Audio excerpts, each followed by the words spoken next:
We should be live. Let me double check the audio. But today we're going to show you how to make 90s R&B beats right inside of FL Studio. I'm going to go through chord progressions and really advanced music theory, but I'll make it simple. Should be live. All right, so the audio looks good. If you guys do have important questions, at BusyWorks Beats in the chat. That way it shows up orange. We're going to try to stay focused this live stream because the people watching the replays, they want to make sure they're getting value. So first up, we're going to talk about a chord progression I learned from B-Stix. It's a B-S-T-I-X.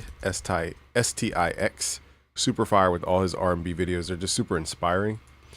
This first technique is going to be, I'll name it his chord progression. Okay, so it's mainly about chord voicing. Something we're not taught in music theory most of the time, especially for R&B and hip hop, is chord voicing. We're taught what chords to play, the 1, the 2, the 5, the 1. We're not taught how to play the chords. You know, I could play a simple I could play a simple C major.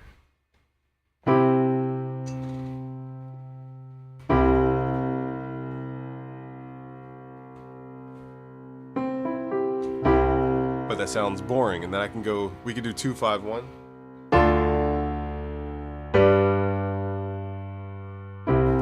But that's super boring.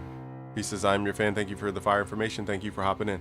But what if we just use the chord inversion, for example, a simple chord inversion? So we're going to make this vanilla chord progression sound way better. Here's the original.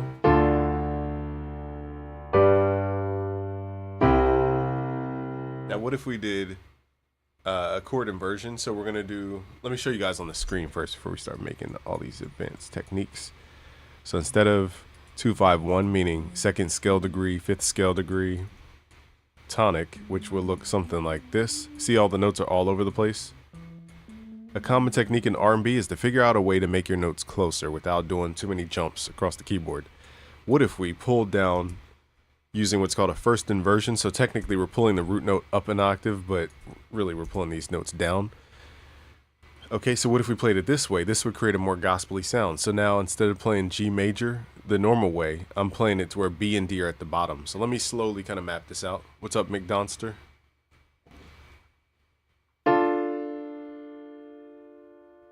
Okay, and then we flip B and D down.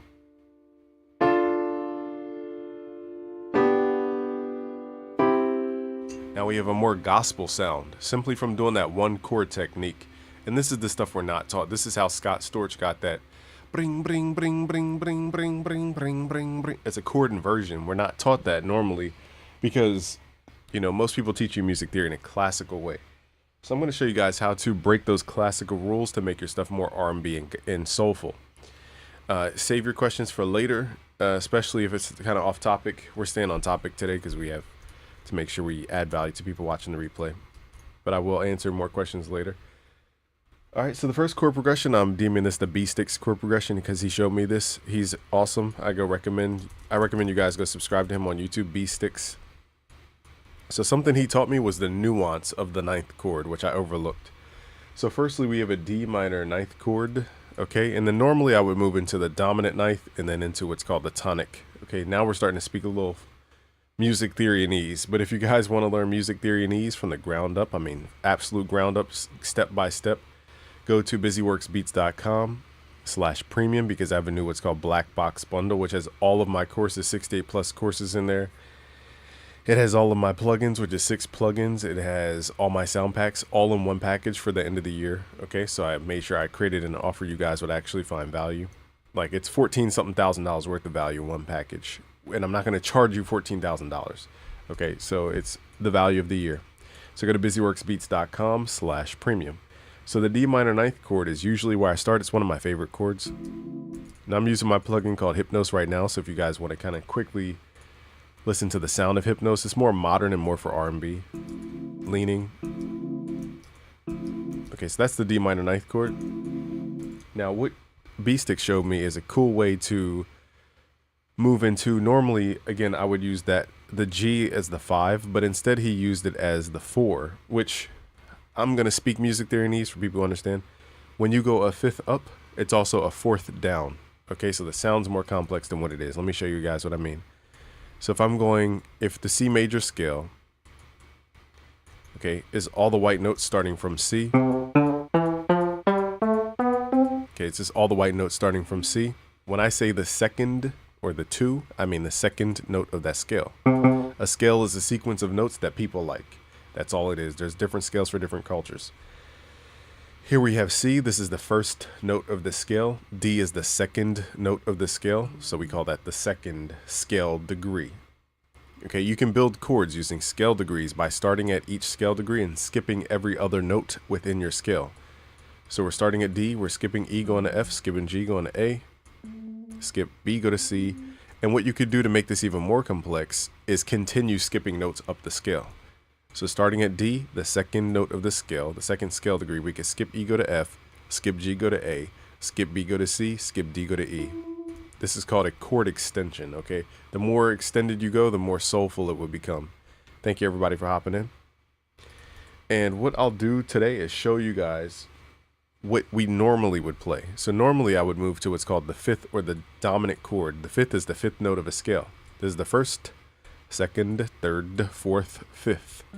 Now, when you build a chord on the fifth, you get a very special chord, and I don't have time to explain everything about everything right now. This is why I teach this in my Music Theory Essentials chord package at busyworksbeats.com/music theory essentials. Normally what we would get here is if we start at G, we skip A, we go to B, skip C, go to D, skip E, go to F. You get a very special chord called a diminished chord. And I'll show you guys a very cool technique that B-Sticks put me onto, a different way of thinking about the diminished chord. So normally, again, if I were to make chords in the key of, I'll say C major, I would think, okay, D minor to G dominant, which is this chord, dominant seventh. And if we extend this, skip G, go to A, it's called a ninth. You don't need to memorize what I'm saying right now. And then we would come down to C major ninth. Let me quickly grab a chord map for it. So here's what it would normally sound, the vanilla way of sounding. It would sound like this. That was a little fast, so let me give it a little more finesse timing.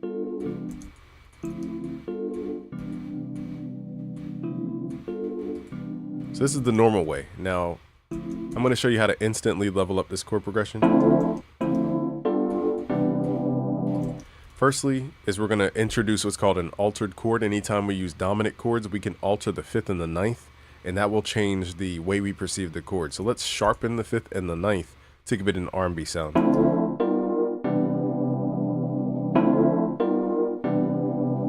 And another thing we could do is called a substitution. So we could pull this down 6 semitones. A substitution is a tritone substitution. A tritone is 6 semitones. 1, 2, 3, 4, 5, 6. So all we're doing is shifting that chord down or up 6 semitones.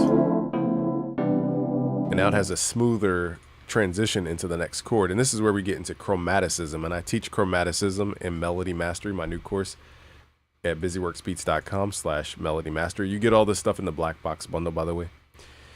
I kid you not, I was literally looking to learn R&B chords. Awesome. Perfect timing. So again, try to keep the questions for later. If I start answering questions now, it'll go off track. I already know. But I appreciate you guys for being here. Okay, so that is called a 2-5-1. That's how we normally would make this chord progression. Now what we're going to do today is assume that D is the first or the tonic. I'm going to move fast here because this is, you know, all my training is at busyworksbeats.com/premium. So you guys can learn. You can take the hours to learn that. So here we have D minor ninth. And now we're going to, instead of looking at the next chord as usually I would move to the fifth. Now instead of looking at G as moving to the fifth upward, because G is the fifth of the tonic. If tonic is the root note where we start or where we are about to land or go back to, in this case, 7 semitones up from this point is called the perfect fifth. 1, 2, 3, 4, 5, 6, 7. That gives you what's called the perfect fifth. What up, everybody? Did I delete a lot of my videos? Hopefully not. Hopefully nobody hacked my YouTube. I hope not. Can somebody check my YouTube, make sure it's all good? All right. Hopefully not. Okay. So what we're going to do here is now D minor ninth into G minor ninth. Okay. So D minor ninth, and we're going to, instead of going up to G, we're going to go down to G. And here's why. Because if you go from the tonic up 7 notes, 1, 2, 3, 4, 5, 6, 7, you get a perfect fifth. If you go down an octave, you're actually going down 5 notes, which the distance there is a perfect fourth. 1, 2, 3, 4, 5. what I'm saying to you guys is, in short and in theory, instead of going from D minor ninth to normally I would go up to the fifth, I'm going to go down. So now it's a 1-4. Okay. So I'm changing the perception of where, just simply based on the direction of the chord. All that being said, here's what the chord sounds like. So let's move into G minor. Okay, now I'm going to show you guys some chord voicing techniques that I learned from B-Sticks in a second. Now, the next chord we're going to move into is A major, but A major, since we're moving to D minor ninth, assuming that D minor ninth is our root note, in jazz theory, dominant chords want to resolve back to the tonic. So let me just show you what that would even sound like. A dominant chord, I don't have time to explain everything about everything right now, so I am skipping a lot of definitions here. This is a dominant chord, the chord we just used, that G dominant chord. And usually the dominant chord starts at the fifth of the tonic. So if we're making the first chord the minor ninth chord, and then we use the dominant chord, we're going back to D minor ninth. So we're going to use the fifth of D, which is A. Okay, so it would map out this chord here.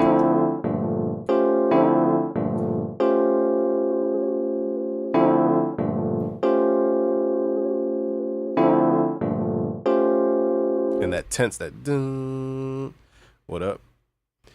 So that sharp 5, sharp 9 dominant ninth chord is the chord that creates that 90s tone, in my opinion.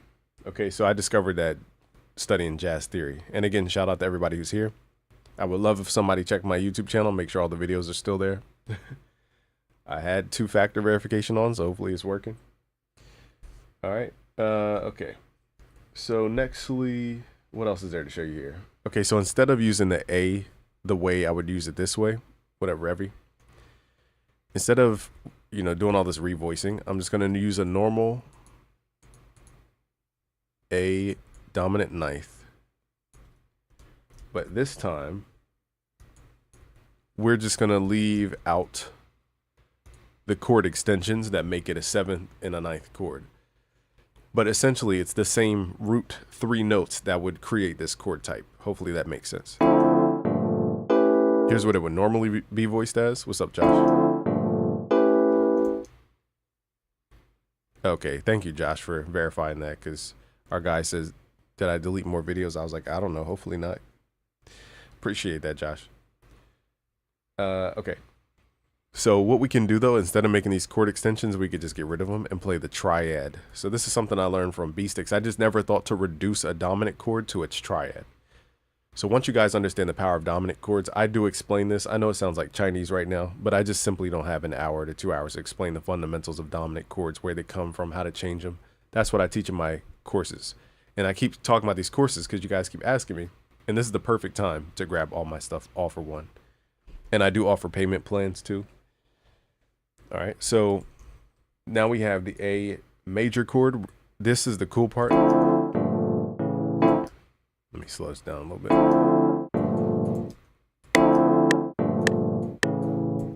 Now, one thing B-Stick showed me was, instead of using 3 chords, which I would normally do, I'm going to insert a diminished chord to transition from the major chord to the minor chord. But before we start doing all that, first, let's get the voicing more cool. So there's something called drop 2 voicing. And just in theory, you're taking the top notes of a chord and you're pulling them down. So let's take the top 2 notes of these chords, pull them down an octave. All right, so that we're flattening, we're not flattening, we're pulling down the 7th and the 9th. All right, and then we're going to take the G, we're going to pull it up an octave. Okay, so now this is called like the soaring effect in R&B chords.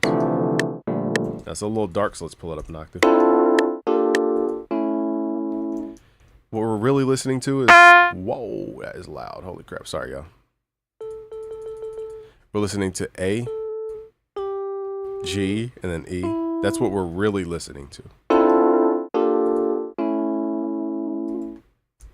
Okay, in the chord progression. And then we're going to use this diminished 7th chord. Basically, we're looking at the tonic, which is D, because now we've shifted all the notes around. This is called chord voicing. And now that we've moved all the notes around, we have to remember where is our tonic. The tonic is D. So where I'm going to add this diminished chord is 1/2 step below the tonic. And the easiest way to remember diminished seventh is just count 3 notes. 1, 2, 3, 1, 2, 3, 1, 2, 3. It's just 3 notes away.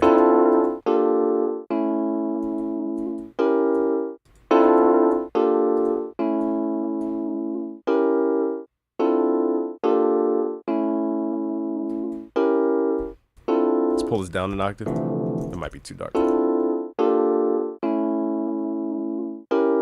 Now, one thing we can do to spread out some of these frequencies, I like the way it is, but we could try to pull down those bottom notes.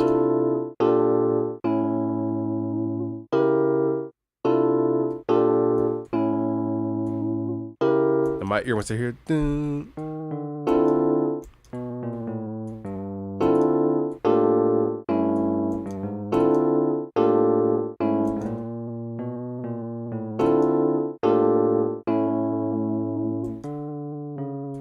So now I'm using those same concepts in the bass.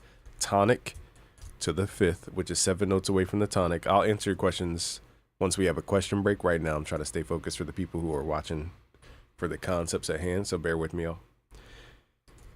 The tonic here, okay, we're moving up 7 semitones. 1, 2, 3, 4, 5, 6, 7. That gives us A. So we're moving from the tonic to the dominant. Once you understand how important the dominant chord is, you guys will understand how easy chord progressions can become, because the dominant always wants to move back to the tonic. So if you constantly introduce the dominant chord, you always have this moving chord progression. So we're going from the tonic to the 5th to the 5th to the flat tonic, which we used with this diminished chord, and then that wants to resolve back.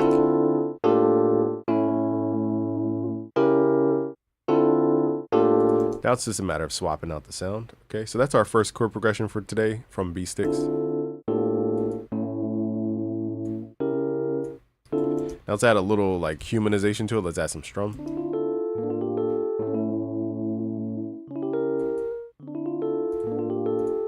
Probably wouldn't strum that second chord. Let's undo that real quick. So I like everything strummed except for this chord here.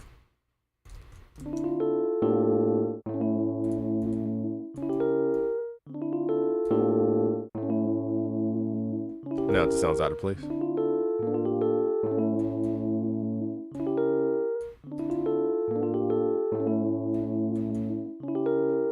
All right, so what I'll do to kind of give this context is add some drums here just to show you guys once we start building off of this chord concept of minor ninth chords, dominant chords.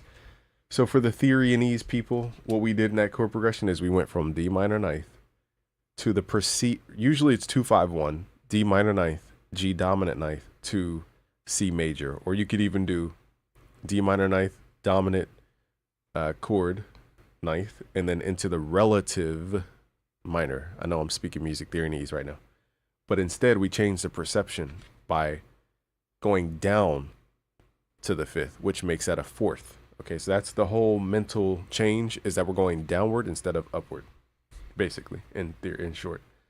Okay, and we're switching the chord type to a minor type and using that dominant to tonic resolution from the A over to D minor ninth, but using a diminished chord to bridge the two. That sounds more complicated than what it is. Okay, nextly, let's talk about dominant chords. Now this one's going to be really fun because it requires a lot of chord voicing. So let's first get some kind of vibes going. Let's use some drums here. Let's make it like super 2000s-y.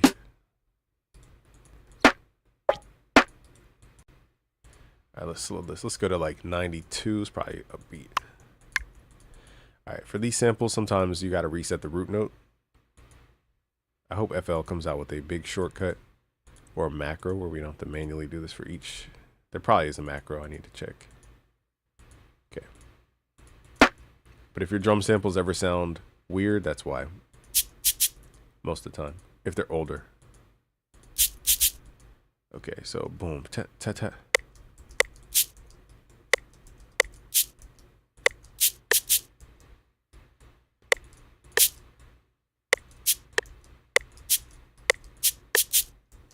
Why is this one so off? Let's figure this out. Okay. What up, Keyshawn? I saw your message, but there's just a lot I gotta do for today. My day got started super late. I didn't see your whole message, but I saw the preview or whatever.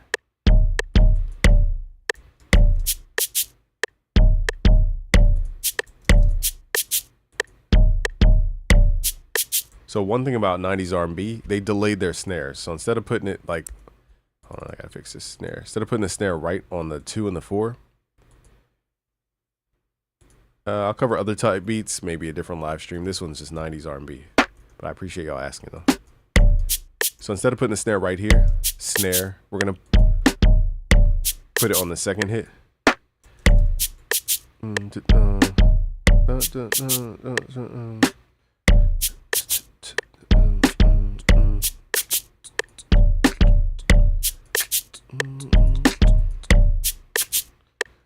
So now we need some kind of stutter at the end. What up, Thomas?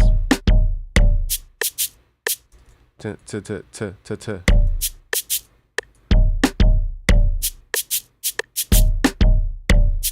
now we got like a Neptunes vibe. I don't know if I have my congas in this. Let me see if I can find some percussion here. I don't think I have my congas on this computer. Let's check real quick.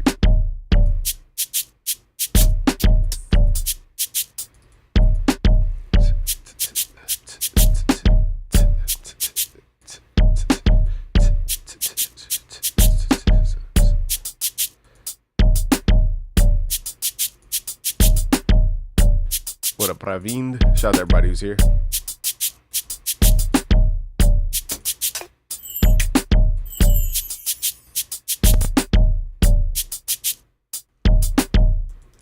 All right, so I'm starting with this so that we can add stuff over top.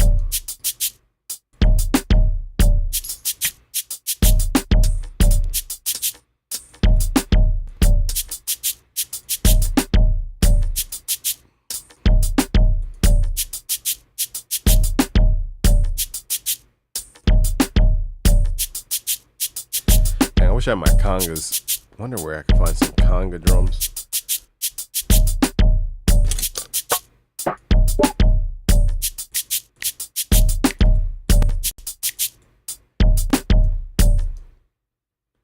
Is it blocking the whole screen? My fault. My face cam is just blocking the entire screen.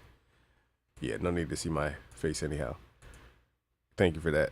Sick flow. What up, everybody? All right, so we're just making a rhythm right now so we can build around it. So right now, this is not, we're not making a beat. I'm just trying to have a floor rhythm so that I could add the next chord types. So hopefully you guys learned something about dominant. I know I kind of sped through the dominant talk. It does sound like a foreign language, but as long as you copy those chord notes, you'll start to see the patterns over time. It may require a lot of back understanding as well.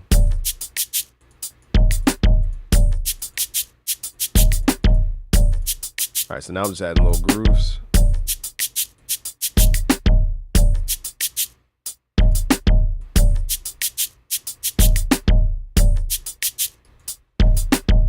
Okay, so now we got the grooves. Next chord progression we're going to focus on focuses on dominant chords. So if there's one chord technique to take away, it's the dominant chords. Let's load up the JV1080 from Roland. If you are looking for R&B sounds, Roland sounds are just built for R&B, like super built for it.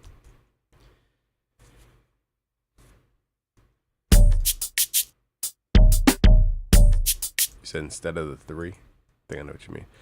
But yeah, it's more intent sounding. Let's hit Control L. So firstly, let's talk about the first chord. My favorite chord to start on is D minor ninth. I think it just sounds the best per that octave. Let's map this out. We might need to reshape the kick tone right now, but right now let's just focus on the chords. Okay, so let's do a chord per bar. So we have D minor ninth. Now we're going to move into some advanced chord types.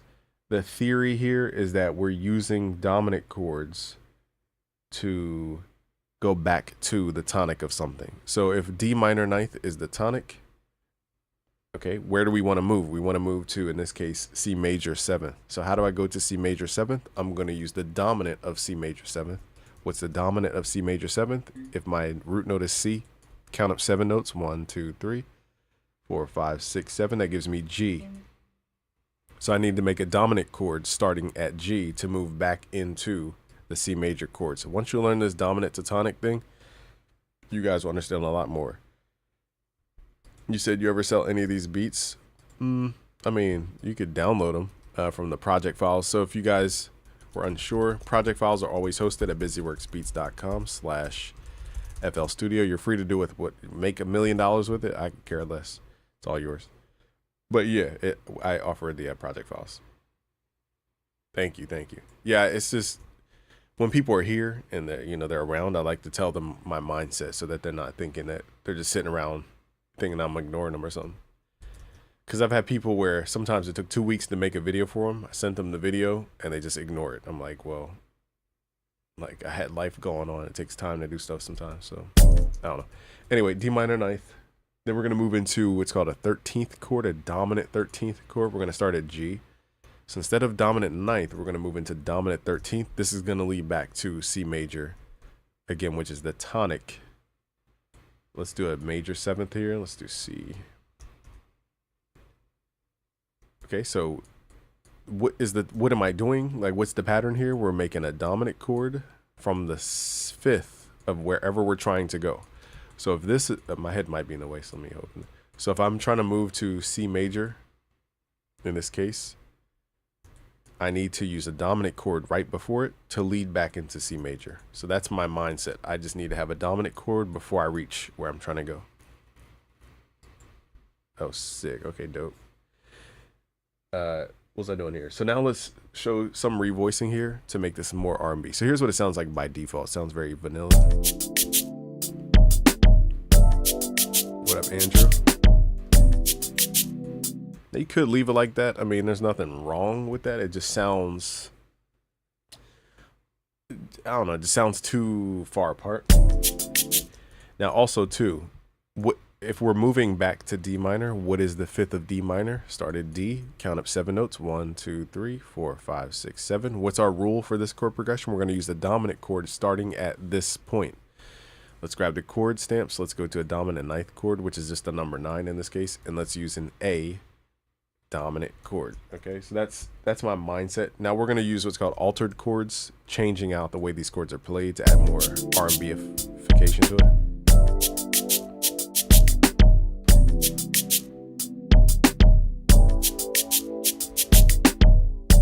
So again, that sounds cool, but it could be better.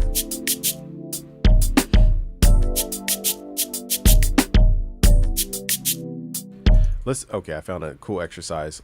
We'll do prior and then we'll do after. Let's work on the after. I'm going to move fast here because this is arbitrary and it depends on your style of music. We're going to take the root note, pull this down an octave. That's going to add that thickness to the chord. Nextly, we're going to raise the 3rd and raise the 9th, but then drop the G down an octave. So let's just drop this. Okay, and then we're going to raise the, we're going to omit here. Let me move the 5th first before I start doing all this. So this is the 1st, the 3rd, the 5th, the 7th, the 9th, the 13th. These are called chord extensions. I'm speaking about scale degrees. Something about jazz is that whenever I'm moving into like beyond 5-note chords, I need to remove something because it's not going to sound too natural depending on the chord type. So in this case, we have 5 notes here. We have 6 notes on this chord. Now, which note can I take out without the chord being identified as something else? I could always take out the 5th. What's up, Samuel and everybody else? So let's take out the 5th. We can omit the 5th, it's called. That's a very common thing to do in jazz. Just leave out the 5th completely. And that deals with counterpoint as well, but that's beyond the scope of this video. Okay, now what we're going to do is raise the 3rd and the 9th up an octave. Control up to do that. And we're going to pull our G down an octave, which is right here.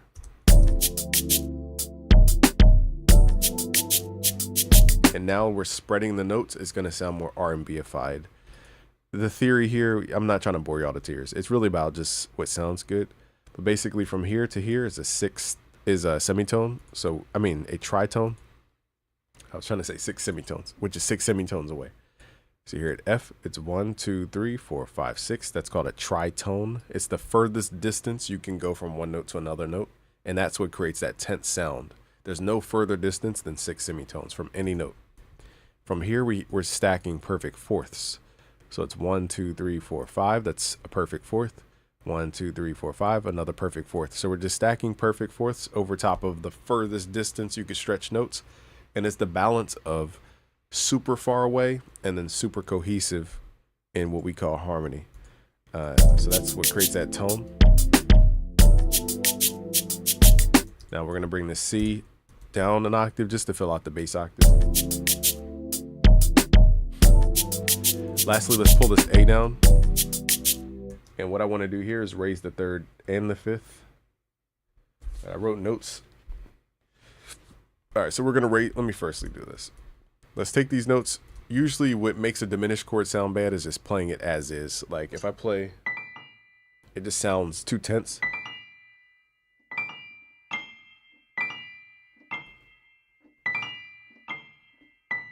Okay, so most of the time we don't play the notes straight in a row unless I'm playing a diminished seventh chord. You don't need to know what that means. So because these bottom two notes of the diminished chord, this is the diminished chord right here, because they create tension, we're going to move them up. So I'm going to hit Control up to raise these up an octave. Now also too, I'm going to flatten, pardon me, the third, which is the C sharp, down to C. And it's optional, I wrote here, to sharpen the fifth. Okay, taking that to F. Let's hear this in context. Let's hear what it sounds like.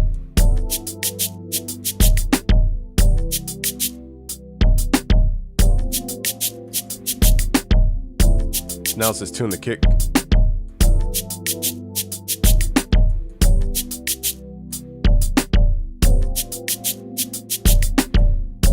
Should we dun, dun, dun.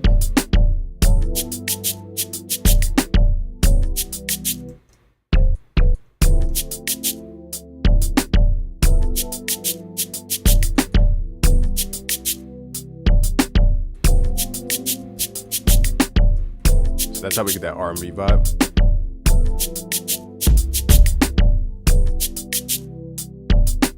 One, two, three, four.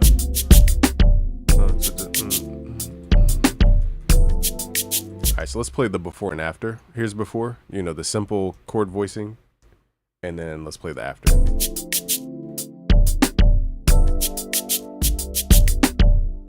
I mean, it still sounds good though. So even if you use the basic music theory, you can still get a vibe. Here's after.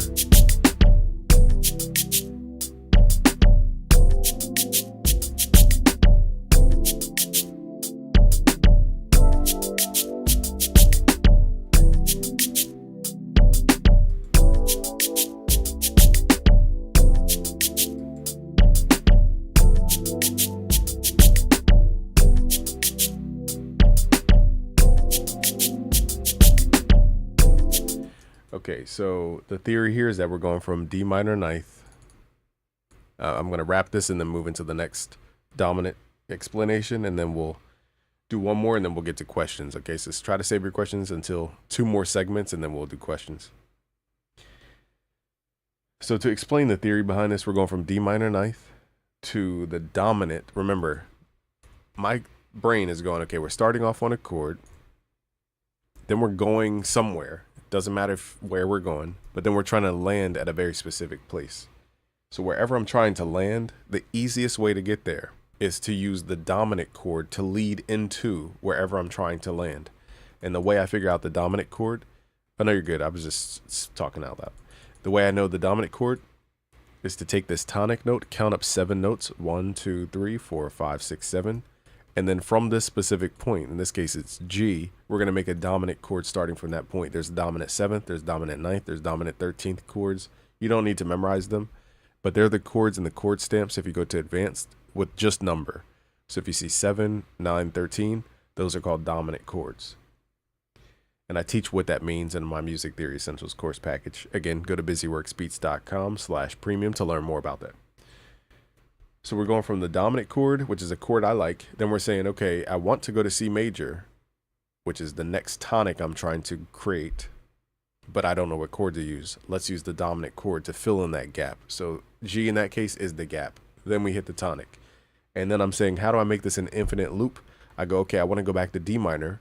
Okay, let's use the fifth of D minor to go back to D minor. So the highlighted notes I'm using here are called dominant chords.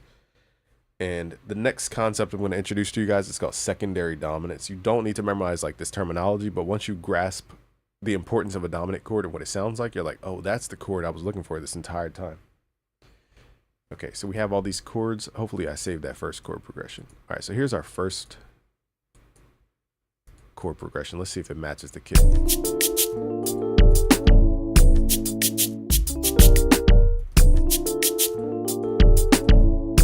Let's just play our chord progressions from here.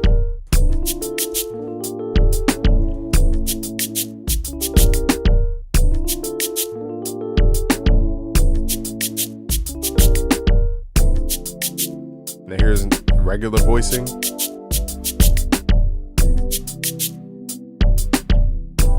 Now we're going to move into pro voicing.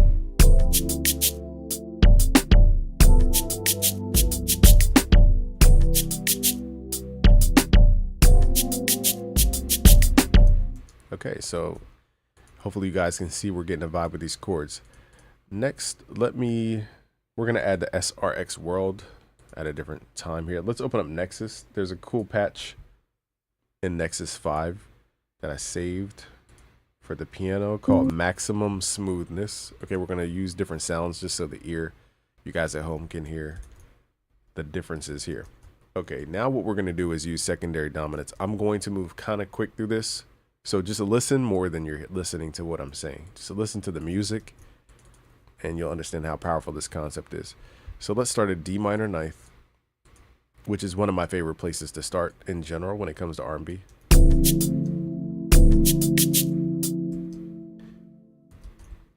Okay, and then we're gonna move. I'll answer that, after the next segment after this, which is chromaticism. Okay, and then I'll get to your questions. But that's a great question. Okay, so now we're gonna do D minor ninth. I kind of want to. Let's use this. Let me turn off some of the reverb. It's a little heavy. Turn that off. All right, so here's where we're gonna move a little bit quicker. This is called a 2-5-1, and if you rewind this live stream where I talked about scale degrees, okay, I kind of explained that very quickly. I didn't go too deep about it, but this is called a 2-5-1, but we're speaking about scale degrees. So really it should be called a second, fifth, first, but people get lazy and they call it 2-5-1. We're gonna do a D minor ninth chord into the dominant G dominant ninth chord.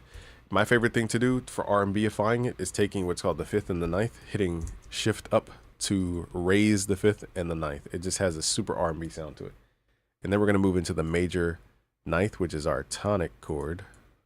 So this is called the 2-5-1. Now we can also use this as a chord substitution, 1, 2, 3, 4, 5, 6, pulling that down 6 notes. Now this next section I'm going to show you is going to just take you into R&B land. What we want to do, what is the goal? Our goal is to go from C major, which is where we're at right now, to the relative minor. The easiest way to remember this is that major is happy, quote unquote, minor is sad, quote unquote. If I'm in C major, we want to go to the root note C to find that every major key or scale has a relative minor scale and key. So major sounds quote unquote happy, minor sounds quote unquote sad. So if I'm upwards in happiness, C major, I want to go downward to sadness. So the simple way to remember this is take your root note for your major scale, count down 3 notes, 1, 2, 3, and then map out the same notes you have in the C major scale, which is all the white notes. But we're going to start from A in this case. That is your relative minor scale. If you're ever in A natural minor, you do the opposite. Let me cough real quick. If you're ever in A natural minor, you want to do the opposite. So in this case, minor is sadness, major is happiness. So we're going to count up to happiness 3 notes. 1, 2, 3. That gives you the tonic of your relative major scale. The goal is that we're going from C major, we're going to go outside of the key to the relative minor scale using secondary dominant chords. That sounds more complex. Okay, so instead of landing on this chord, I want to land on A minor ninth. Okay, so that's my goal. Now my question to myself is, how do we get there? So let's map this out as if we left it blank.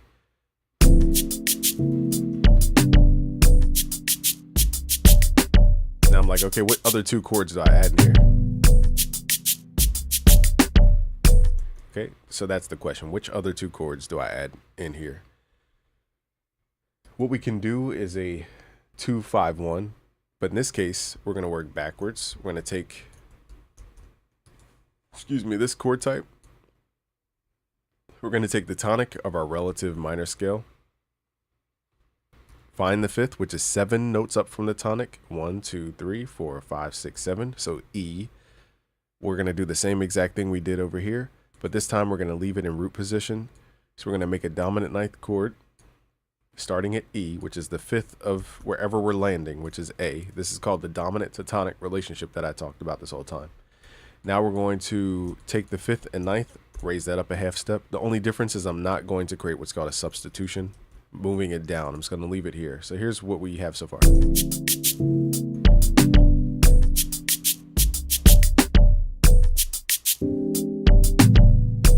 So that's what we have so far. Now the question is, what chord could go here? And we're going to call it the second. Okay, so if I were to start, so this second comes from if I were to start in C major. What if I started the chord progression with the second of A natural minor scale, which is not D, it's not D minor. So if I were to map out all the white notes starting from A and we built a chord using our scale degrees, I'm going to give you guys the answer because it's too much to explain right now. But we would actually start with a diminished chord. This would make this a dominant chord technically.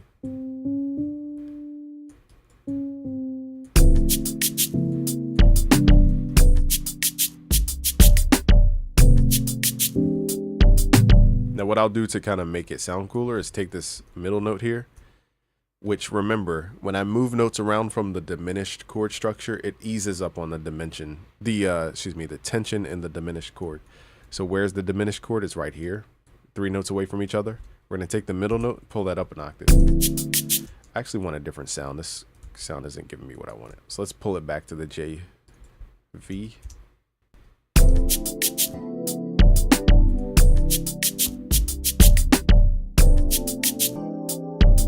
So that's that super R&B sound right here. And the concept is 2-5-1, but technically it's not a minor chord. It's actually, I don't even know what that chord, that would be, actually it is a minor chord. That would be our, let me get the technical chord name. That's a B minor 7 flat 5 flat 9. You don't need to know that. Just what I'm doing though is building a chord from the second scale degree, making it a chord extension, and then inverting that third in that case. So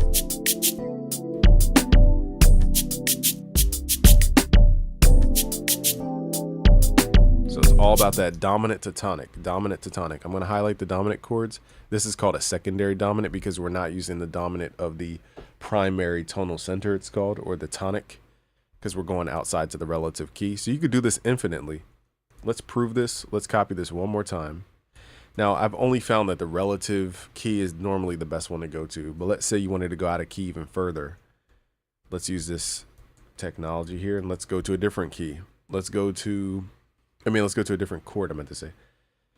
Let's go to, let me think here, C, 1, 2, 3. Let's go to F. Yeah, let's go to F. Now, normally I wouldn't go this low, but let's just see. Okay, so what is the philosophy? Or what's the question at hand? I want to move the chord progression to F. How do we get to F? Okay, we could look at it 2 different ways. I'm going to work backwards. We're going to take the tonic. Hopefully you guys can see without my webcam in the way. We're going to take the tonic note, count up 7 notes. 1, 2, 3, 4, 5, 6, 7. So now we're at C. We're going to find our dominant ninth chord. Add that in. So this is our dominant chord here. Make sure that's okay. And now we're going to alter the chord, taking the 5th and 9th, raising it up a half step just for the R&B vibe. And now I'm going to ask, what's the second leading into F? If I were starting, the scale from F using the same notes we used in the tonic. That sounds more complicated. Basically, if we used all the white notes starting from F, what would be the second scale degree? G. Okay, so now we're going to do the same thing. Skip every other note starting at G. Skip A, go to B. Skip C, go to D. Skip E, go to F. Now we find that diminished chord again. And then skip, what is that? G, go to A. Let's hear what this sounds like.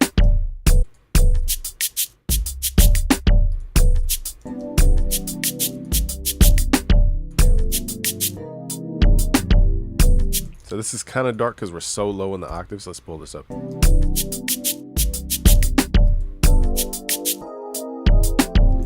So why does it sound kind of quirky? It's because of this diminished chord. How can we revoice this diminished chord to sound more natural? Normally I would raise that middle note. Let's, whoops, the bottom note here. Boom.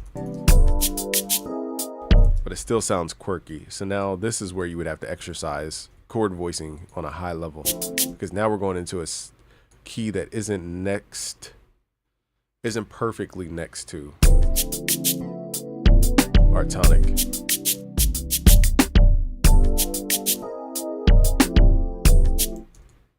And this works. Let's pull this down 6. 1, 2, 3, 4, 5, 6.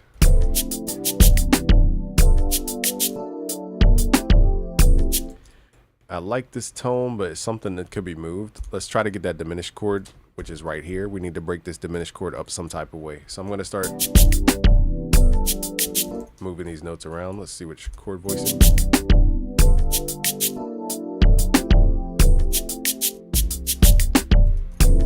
Now that was a forced going out of key.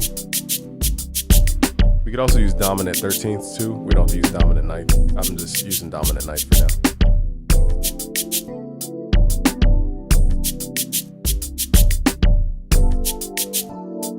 So my only thing is I don't like that first chord. So that just normally, let's figure out a chord that we want to go to. Let's say we want to move to B. That would be a nice chord.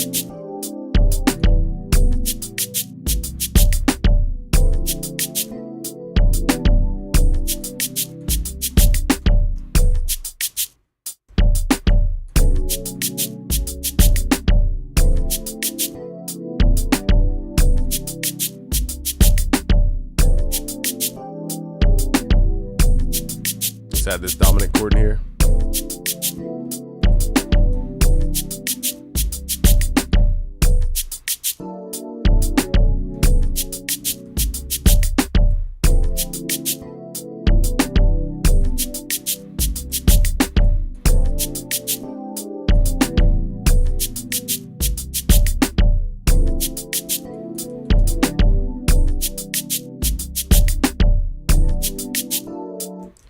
Try something here.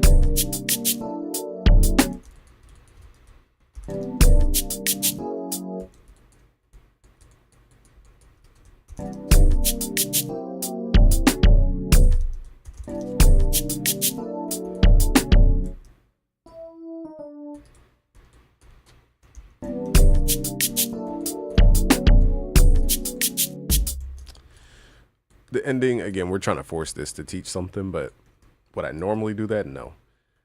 So what I'm doing is just revoicing it so that B is not the root.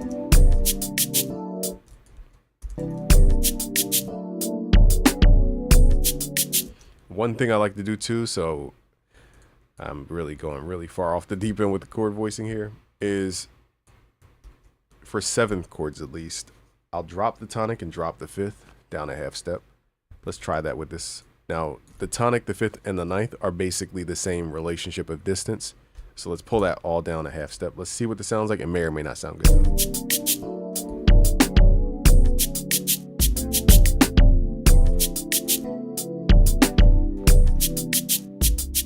So that was my own kind of customization to show you how deep and unnecessarily deep you can go with the rabbit hole. Let's go all the way back to the beginning. See where we started. Let's add the Fruity stereo enhancer to the sound here. I want it a little bit wider.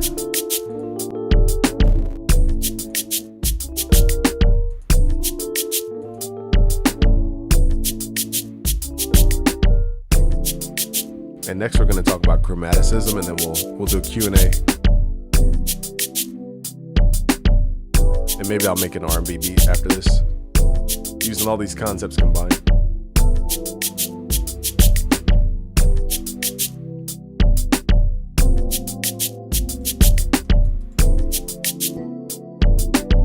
So here's our 2-5-1 dominant chords.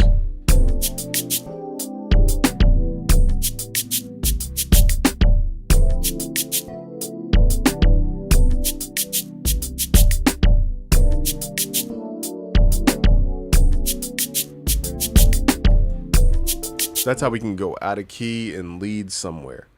Okay, and that's the secret that nobody's really going to go deep about, because it does take a lot of teaching to get up to that point. But dominant chords are your way to go out of key and then lead back into key. And we kind of tapped into chromaticism a little bit. So now we're going to get kind of more gospel-y with the R&B, and then we'll do Q&A and maybe make a beat after that. So I keep saying so. I need to stop saying so. From here, let's go to a new pattern. Chromaticism is all about moving note to note. Okay, this is a great technique to do. Let me play it on my keyboard just to show you guys. So I said so again. I'll play a chord progression and just listen to how tense it feels, but it feels like we're going somewhere, if that makes sense.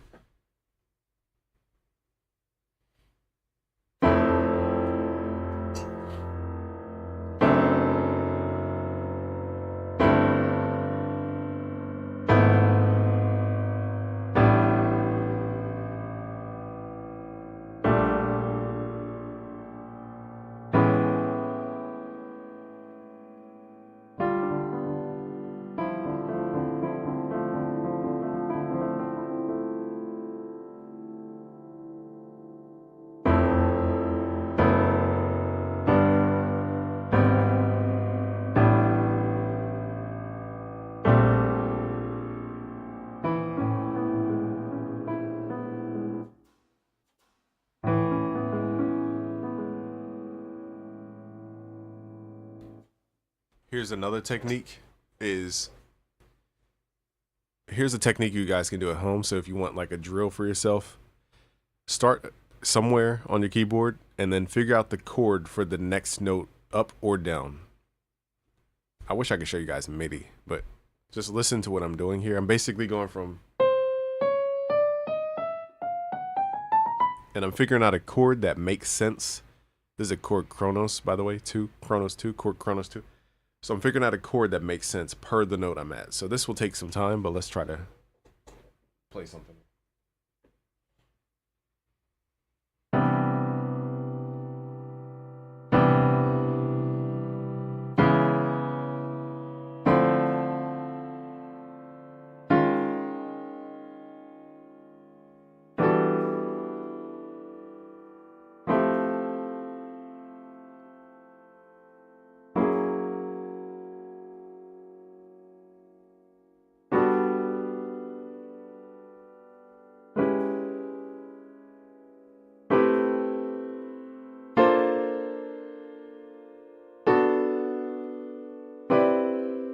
Okay, so I was just kind of freestyling there, but as you guys can hear, the root note was going up a half step, and I was just figuring out a way to harmonize that. That is chromaticism. We're going outside of the diatonic chords to create harmony. Okay, so let's do this in practice here. So whenever we're starting anywhere, let's start here at A, for example. And that's how you get that gospel-y sound, yeah. Chromaticism. Now this takes a lot of like deep theory, because you have to understand diminished chords, major chords, minor chords. We're just not going to get that deep with it. Let's just make it A, C. And let's say I want to move to, okay, this is the minor chord, but let's say I want to go upward to B. Let's figure out the next chord type. Let's do minor.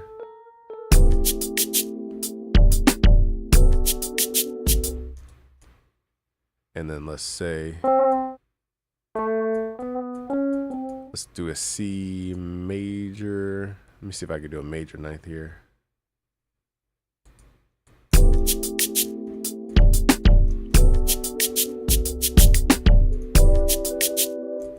Another thing I like to do with major ninths, we could either omit the fifth or not. I'm going to add in what's called the sixth. We're going to take the root note to count up 9 notes. 1, 2, 3, 4, 5, 6, 7, 8, 9. It's called the major sixth. We're going to add that in.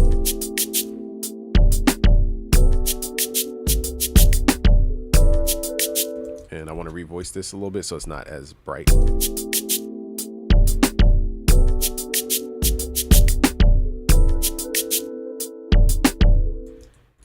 Okay, so now my ear wants to hear some tension. So it's too calm all the way through. We need to add tension. So right here, A to B, there's a half step in between. We could add a diminished 7th chord to fill in that gap. Whenever you're moving from a minor chord to a major chord or vice versa, diminished can be a nice way to add in this little half step gap. We're just going to count up 3 notes. 1, 2, 3. 1, 2, 3. Why is this possible? Or why is this work? Why does this work? It's because you have what's called a tritone. And a tritone, again, is 6 semitones. This is the furthest distance you can pull 2 notes. So it creates the most tension. And then it resolves. So let's add this. And this half steps usually want to resolve up or down a half step.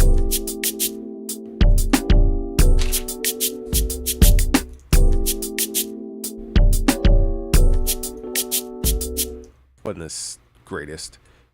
I normally use diminish when I'm moving from the major to the minor. So let's save that for when we're moving from the C major back to the minor, and then we'll do a flat tonic in that case. So let's save that.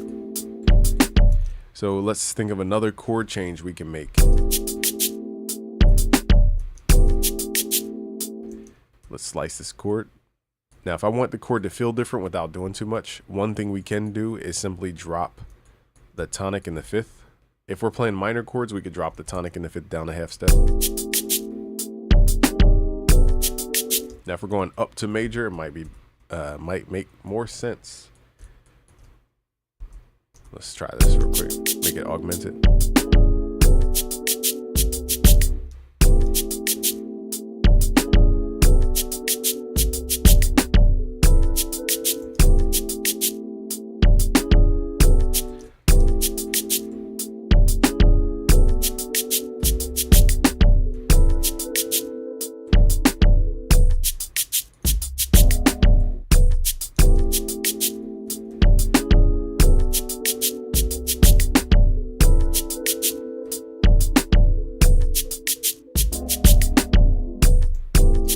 Okay, now let's give this a vibe, because right now, dun, dun, dun. I'm gonna try to match the tone of the kick. I don't like this jump here.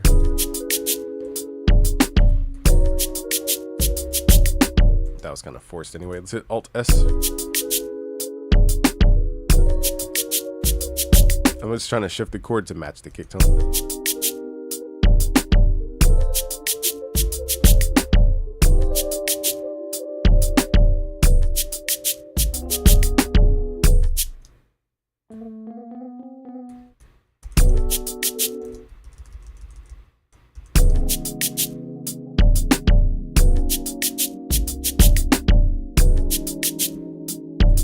Let's just take out this tonal kick. I don't know why I'm trying to make the kick satisfy the kick. We're not even worried about this kick. So let's get rid of the kick. Hold on.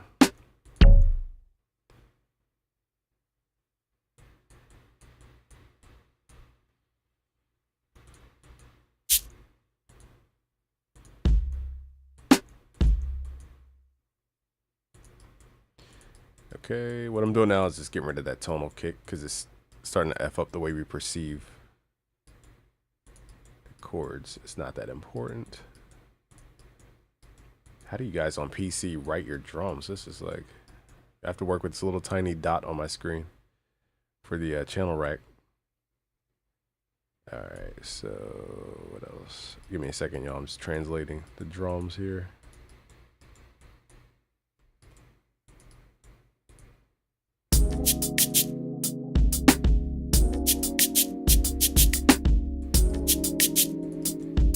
Now we can hear the progression for what it is and not get distracted by that tone. Okay, so this is the progression that we just created. We're using chromaticism from C to C sharp and from D sharp to E. That's called chromaticism. When we go from one note directly to the note above or below, that's called chromaticism. And that's part of our chord progression and what makes it R&B-ified, so to speak. Now, I could also get creative here. Duh, duh. My ear wants to hear duh. Now, I forgot what chord this was because we switched it up so much. I forgot the voicing we even had. I'm pretty sure that was not here. So let's see. This looks unnatural anytime I have 3 notes in a row. Let's figure out where this note came from. 0, 1, 2, 3, 4. That looks more natural. Okay, so E is probably the tonic here, the bottom note. And we need to figure out 7 notes from E. 1, 2, 3, 4, 5, 6, 7. It's going to give us B. We're going to make that dominant ninth. Same thing I've been talking about before. Hit Alt G. And then we're going to alter the 5th and 9th. Sharp 5th, sharp 9th. Let's hear what this sounds like. Now my ear wants to hear this F sharp. Just to figure out how to incorporate that. Okay, so instead of sharpening that 5th, let's keep it at F sharp. I like the duh.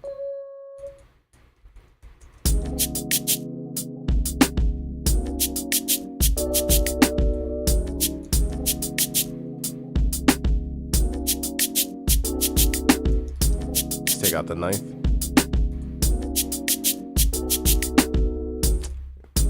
Keep it the normal triad. It's sounding better as that. Okay, so we still need something to thicken this up. What can we do? We could copy this 5th down an octave. We could copy the root note down an octave.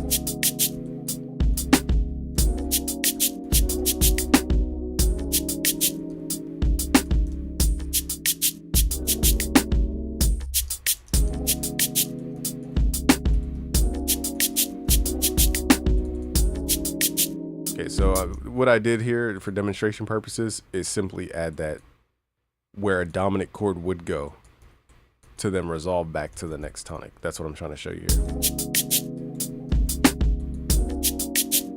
Okay, let's go through all our chord progressions we created today. I promised you guys I would show you 90s R&B tricks. So far, we went through the B-Sticks chord progression, I call it. What up, Ayush?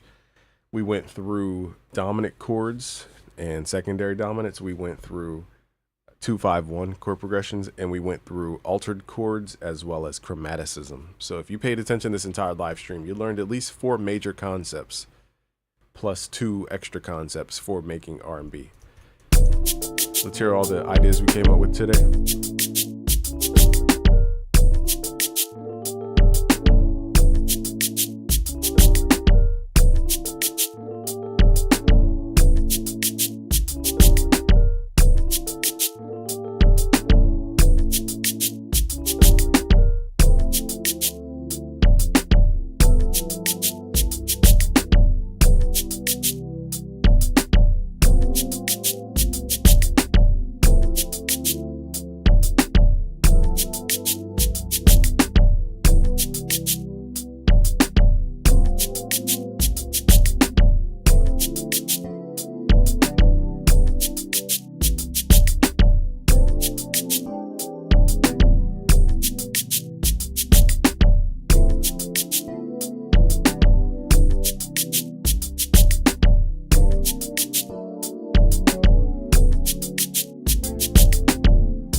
Y'all good. I know you guys came here to learn in general, so I don't want to make this, I didn't want to make me just talk to the screen and not talk back.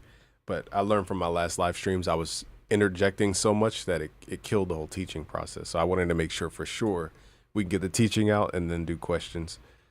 Now I see why teachers always say questions we're saving for the end, because it does mess up the flow for people trying to learn. But yeah, let's do a quick Q&A and then we'll move into the next. We'll make an R&B beat from scratch, and I will go through a lot of these concepts. Some concepts I'll explain, some concepts you'll just kind of realize I'm doing it. Let's start from the top. So a good thing the chat isn't too crazy. So Ryda says, how can you copyright beats for free? Anytime you publish to social media or put your thing in public form, you get a copyright. Now, if somebody were to take your stuff and you like use it and monetize it without you knowing, and then you wanted to like go after them, you would have to make sure that your thing is actually sent to the copyright office with the government. I think it's copyright.gov. You have to make sure it's registered. If you don't register it, you're not entitled to, I think it's called like damages or something. Forget the exact term for it. You're not entitled to that portion. So yeah, you get anything copyrighted whenever you make it public. Thinking back in the day, you know, they didn't have ways to copyright a song idea. They would have to write it on a piece of paper, or they would have to get it printed somewhere or put on vinyl. You know, it's a whole process. Nowadays, you could just hit save and upload to SoundCloud, and that's a copyright. It's a lot different than back in the day when it was more difficult. But as far as, you know, copywriting stuff with the intent to go after people, then you have to register your work. Warro says, that's what's up. What up? Gelati says, thank you for your knowledge and expertise and for blessing us all with it. Thank you. Lich says, dude, I kid you not. I was literally looking to learn some R&B chords and tips, and I watch your videos all the time too. This is a crazy coincidence. Hopefully you made it all the way through. Appreciate you. Q100, I didn't see what it was. Joseph, sorry, but it says retracted. Liam says, sir, am I geeking or did you delete a lot of your videos? Hopefully not. Liam says, no way. I was looking for a J Dilla tutorial that I checked way back to try and understand why the bit crush trick you showed us works so well. Yeah, downsampling is really the key for J Dilla stuff. Maybe I'll talk about that here, maybe a little bit.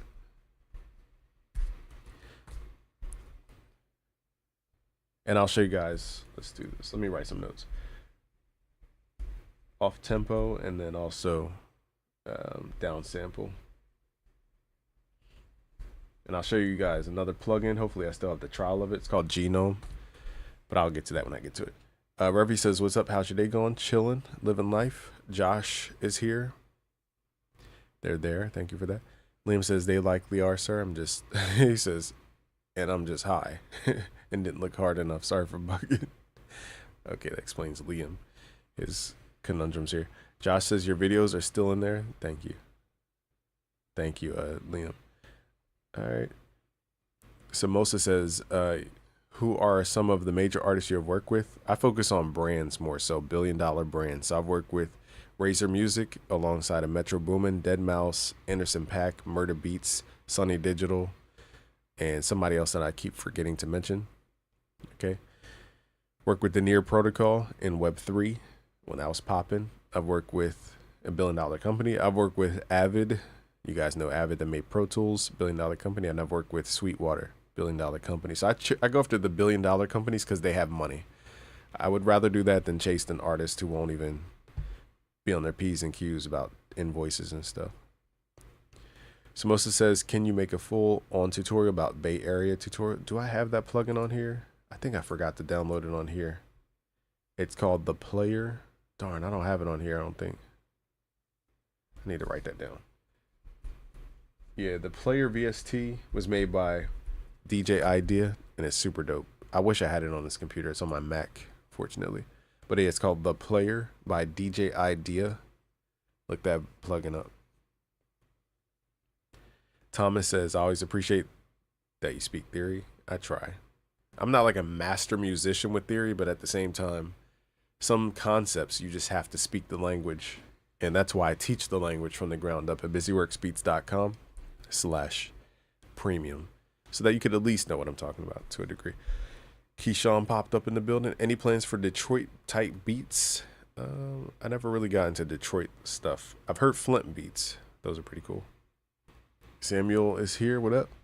Thomas J. This seems like the latest I've seen you on. Yeah, I had to wait. Really, it's just, I don't even know why I got on this late. I just had to handle other stuff. So Many Beats says, I just bought the plugins version of FL Studio. Feels good. There you go. Welcome to the fold. Appreciate you for understanding that, Keyshawn. Praveen says, yo, game brother, what up? Can you make your face cam a little bit smaller? Hopefully it's small enough. Sick Flow Tunes, what up? Trying to make us busy? Yes. Thomas J says, making the snare on the 4th instead of the 3rd definitely makes the snare feel more impactful on the groove. I think he means just simply spacing out the snares. Keyshawn asked, do I ever sell any of these beats or would I be open to it? Really, I upload them for free at busyworksbeats.com/FL Studio. You guys can get the project files for free, whether you make it to make a hit or you just use it for practice. You know, it's all yours. Andrew Studio. Yeah, I uploaded that Juice WRLD one. I think I did. Let me make sure I write this down too. Pretty sure I did. Maybe I forgot. I think I might have forgot actually. But yeah, I gotta upload that Juice WRLD one. I think I forgot to upload it. Andrew Studios here. Lich says, is it possible to turn the drums down so we could hear the chords? Oh, my bad. I didn't see that in the moment. Miguel says, what up? Andrew asks, can you make a riser? That might be a little too out of the scope for today. It's kind of random. Which classes would you suggest for a beginner getting into theory and songwriting? My theory is very basic and needs to be sharpened. If you mean my stuff, Liam, if you're getting into my stuff, for a beginner getting into theory, you want to start in my Music Theory Essentials course package, which is at busyworksbeats.com/premium. I say Music Theory Essentials because I will literally show you how to close your eyes, pick a random note, and make a chord out of this. Let's say you want to make a minor ninth chord. This is 0, and you simply add chord codes. So the minor ninth chord code is 0, 3, 7, 10, 14. I have a chord code chart you can download for free. Wherever you land is called 0. You don't even need to know what this note is called. 0. Now you count up your keyboard note by note. So it's 0, 1, 2, 3, 4, 5, 6, 7, 8, 9, 10. Now we're playing all these notes together. 11, 12, 13, 14. Play all these notes together. You just made a minor ninth chord. You don't even need to know what scale this is from, what key it's from. And that's the power of my teaching, is I make really complex stuff super simple for you, so that you can get straight to the way we produce, which is like creating stuff, not worried about the second and the flat ninth and the flat fifth, and are we in the Lydian, are we in the Mixolydian, are we in the mode of Phrygian, or what's the tonal center? Like, skip all that and just get straight to what you want to create, and then we can talk about all that other stuff. So that's how I teach, is I simplify really complex stuff, but I still talk about the traditional stuff. I just make sure we get to that after you understand how powerful music is. Supreme is here. What up? I hear what you're saying, and I can't wait for you to change the tone on that kick. Yeah, exactly. Liam says, from a chord progression, where do you go for generally composing a track? If you guys want like a shorthand, which chord to use next, I'm gonna give you guys a gem real quick. Using scale degrees, you're going to separate your notes by 3 scale degrees.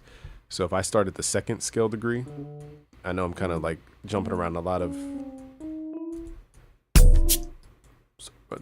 definitions right now. Let me fix this length here. Okay, so now I want to go. So if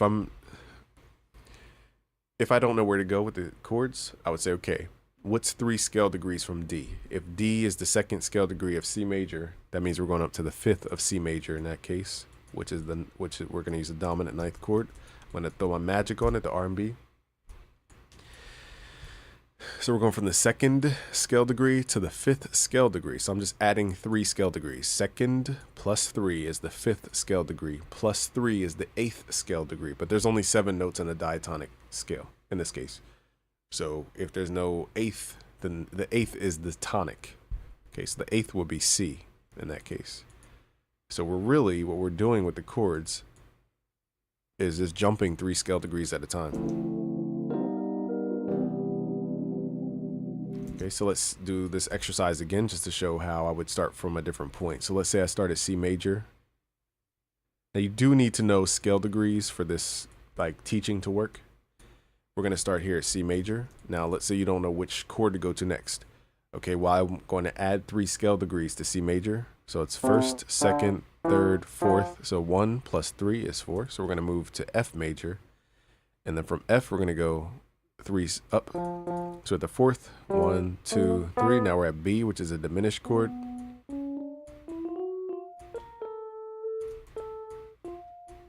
Okay, at B, we're going to go 3 scale degrees. 1, 2, 3. Now we're at E. So this is E minor. I'm moving kind of sloppy here because I'm trying to quickly do this. E minor. And then we can do 3 more. 1, 2, 3. It takes us to A, which is the relative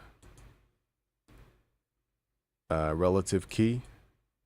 And then 3 more scale degrees. 1, 2, 3 will take us to D. So you can infinitely do this if you wanted to, technically. 3, 1, 2, 3 takes you to G.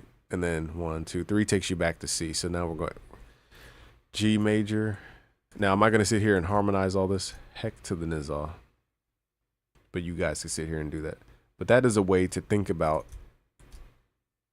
chord progressions to give your chords motion. Is just add 3 scale degrees, to your chords. Now, how will we apply this? This requires a lot of understanding about voicing as well, and which chord types to use. So I might pull this down, raise that tonic.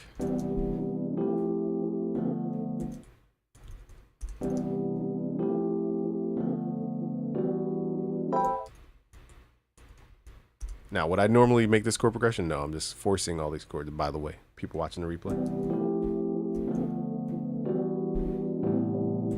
Now, right here, I would also think about how do we convert this into... That's why I said this teaching, even though it seems simple, this would need to convert into a dominant ninth. Starting at E.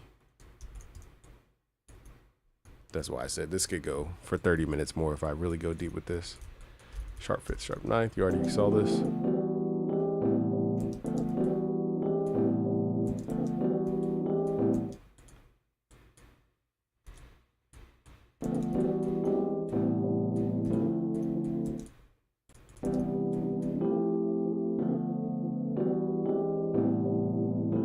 Okay, so I can literally keep going, but we would have to kind of fill in the gaps over time until we get back to C major.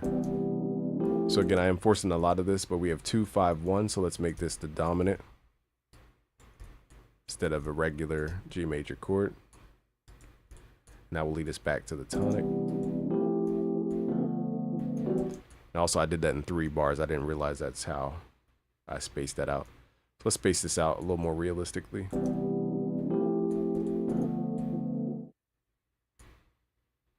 Now again, B, D, F, A sounds kind of flat, like it sounds too boring. So let's figure out a way to spice it up.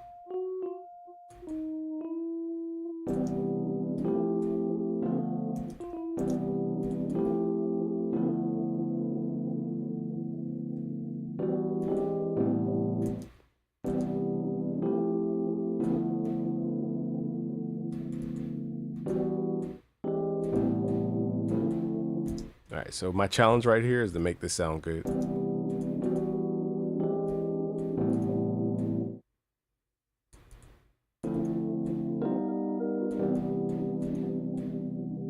Okay, so that is how we get back to the tonic. Now let's change up some of this voicing here.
I'm going to change this B chord here to a, and we're getting so unnecessarily in the weeds right now.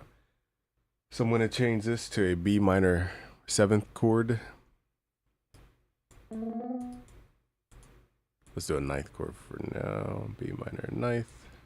And instead of the voicing that I had before, I'm going to copy the voicing we had from before, which is the flat 7th. And then I think we did a flat, or excuse me, we did a flat 5th. That's what we did. And a flat 9th. And then I think we inverted the notes. I can't remember what we did here, but let's go back. That note is way out the way.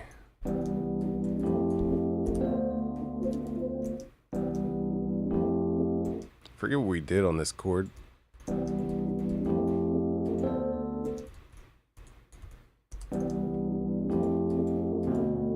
Never mind. I'm doing too much. I forgot. Oh, I can copy the. Where's our chord? Forgot how we voiced the chord. So let me just go back in time a little bit. Was it this chord? I think it was this one. If not, I'm just doing too much. We're doing too much here. Where is the pattern?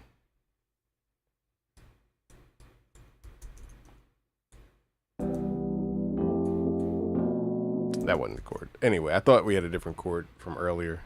We're going into the rabbit hole of rabbit holes here. That's why I said some people ask short questions, but the answer is like 1 hour long. Okay, so the short answer is, when in doubt, use dominant chords to tonic chords to resolve something. That's when in doubt. If you don't know which chord to move to next, ask where you're trying to go. Use the dominant chord before the chord of where you're trying to go. But if you want to go off into the adventurous land, try skipping 3 scale degrees from wherever you're starting. And that will be a nice little exercise for you. You don't have to always go upward. You could also go downward as well. You don't have to go upward.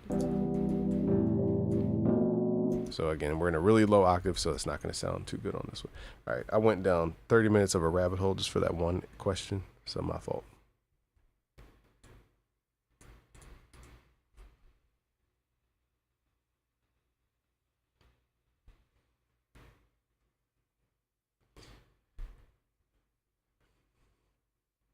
You said, what piano is this? This is the Korg Kronos 2. They have some of the best sounds on the planet, in my opinion. You said next tutorial, do Southside. Can you do UGK Vet? I don't know what that means. I don't study their style enough. I don't want to hear random theory-ish while you play 1 chord an hour. All right, well, good luck, Tim. Liam says, didn't mean to hit enter. Thought we were close to wrapping up the 2nd segment. It's all good. Liam says, that was very informative. Thank you. I'm glad I tuned in. Thank you. Please answer my last 2 questions. Hopefully I answered those.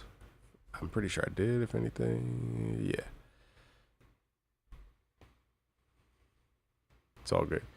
Feel Lyrics says, how to create this type of music, dog. Which plugin are good for make melodies? Look at the Roland Cloud. They have some of the most, like all the sounds you were probably looking for R&B. Roland Cloud. It's a monthly subscription, but you get a lot of value. Once you have Roland Cloud, look at Zenology. That's a really good one. But Zenology only works when you have all the other stuff. If you don't have all the other stuff, Zenology only populates the sounds when you have all the other plugins. It's not like one plugin that has all the sounds. It's more of a compilation plugin. Off tempo like swing. You don't have to cover Jay Dilla.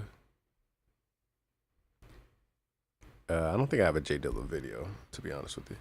I think I have a couple, but they're kind of old. Does music pay the bills or hardly? It depends on how you build your business around music. I have an education business. I have a sounds business, software business, and we used to do live events. So if you don't, it depends on what you're doing. I don't know what you're doing.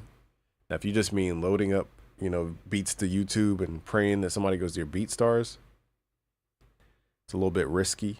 I've seen people do it, but you want to build a solid online business, and that comes with a lot of hard work. And I teach that in my other videos. No, this isn't a rerun. This is live. Perfect Image says, the most courses I've taken in school was music theory level 4. Level 1 and level 2, we use it the most, which is the fundamentals, yeah. Because really, when it gets technical, outside of like jazz theory and stuff. You know, it's like we don't make that type of music. We don't make classical sonatas and freaking, like, maybe you sample that type of stuff, but my ear never found that music good anyway. So depends on what you're trying to do with studying theory. All right, Chopper says I just clicked in notes. I need to step my game up. I mean, if you know, when you can, try to get a MIDI controller when you can. There's no like rules for it though. Didn't you got the chill guy as your avatar, Terry P? That's funny.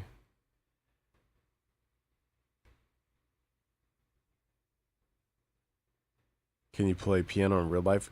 Not like a pro. No, I'm not super crazy with piano. Tino getting the essentials pack tomorrow. Thank you, Liam. If you do, use the code 50 to take 50% off. Just code 50 during the checkout. It only works for not my black box bundle. It's not going to work for that. But if you use it on anything else, it'll work. I haven't been keeping up with sports. Okay, now I promise to make a beat. Let's start new. Let's make this beat.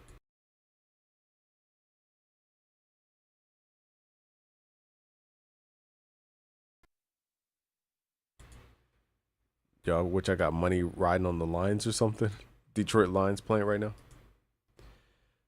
All right, now let's get into real world, like how I would produce type stuff. So I have a MIDI keyboard. I use pitch bends a lot for R&B. Top 5. I mean, it kind of changes. I kind of go on who releases stuff. So there's a guy. Oh, my phone's the camera because I keep forgetting. I think his name is Baby Chief Did It or something like that. He's pretty fire. Well, not pretty fire. He's just fire. Who else is fire right now? Kendrick's album was cool.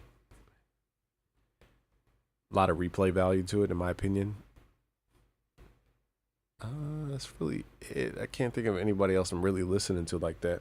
It changes based on like the week, so it really depends. Top 5 as far as like inspiration though: Michael Jackson, Teddy Riley. Funny enough, Teddy Riley was behind all the people I'm inspired by. So really, Teddy Riley is who I'm inspired by. He made New Jack Swing. That was my favorite genre of all time. So Teddy Riley, Michael Jackson, Pharrell Williams. I had to pick 2 more. Kanye used to be before he started getting all like. Once I found out that Mike Dean was making his beats, I was like, why am I liking Kanye? He's not even making his sound. I was so heartbroken. Not heartbroken, that sounds stupid. I was so let down when I found out. I think it was My Dark Twisted Fantasy. I found out he wasn't even making the music. I was like, why am I thinking Kanye's the best when he's not even doing it? But Kanye is just a different beast of a beast. He's just different. Michael Jackson, Teddy Riley, Pharrell Williams, Kanye West. Who would be my top 5? I'm really trying to think of the last 5th person. That's a great question. Who else is fire? I guess. Man, I'm going to have to think about that. I can't think of the 5th person for some reason. You're funny, Terry. All right, so let's wrap this off with a beat. I'm going to give you a kind of sauce, but like also theory at the same time. So let's start with one shots. That is like the new sauce. A lot of kids are using one shots to get their sound. Most kids use pigments. I'll show you guys a way where you don't need pigments to do all that. So let's do, and I gave this, if you check your RIP Quincy. But yeah, I'd never really gotten into Quincy's style like that or his catalog. Rest in peace. But man, top 5. I'm trying to think, who do I really like admire as far as a producer? I guess Ryan Leslie could fit in that 5th spot, but yeah, Ryan Leslie could fit up there, I guess. Okay, so we want some one shots here. Let's right click, open a new channel.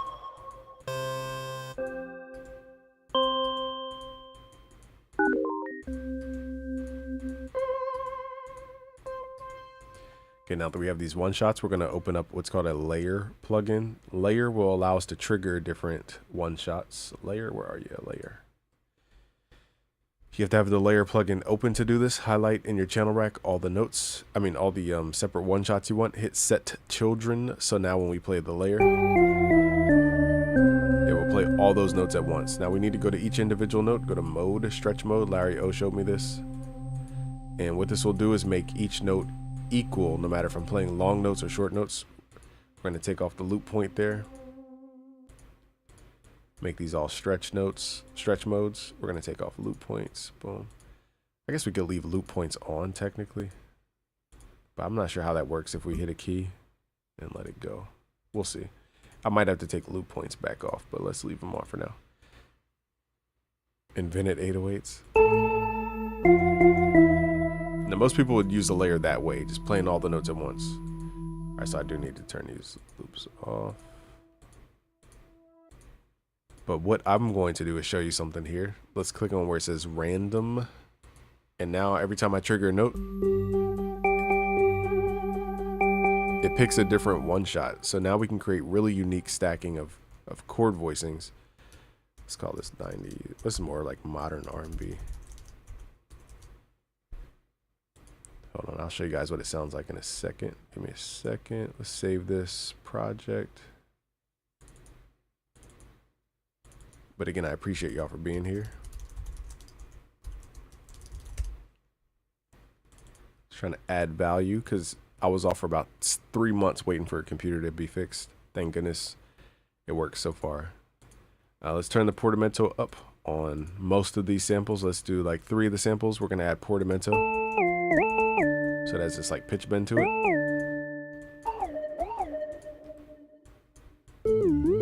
Okay, so now when I play the layer, some notes bend, some don't. Okay, now let's play chords. I think this is set to MIDI. I want to play some chords on my Kronos. See what the sounds like. I'm gonna mute this.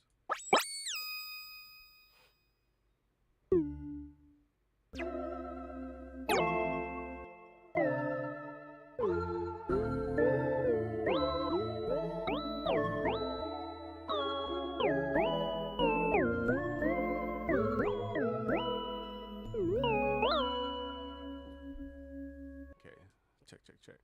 Some of those notes are not in key, so I gotta figure out why.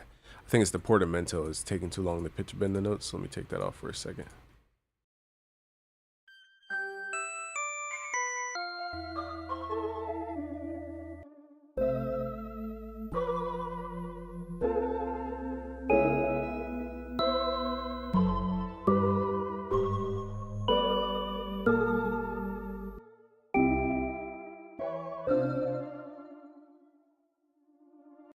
All right, so we're gonna do, this requires that each sample is tuned perfectly. We're not gonna sit here and like, but we do need to make sure this is,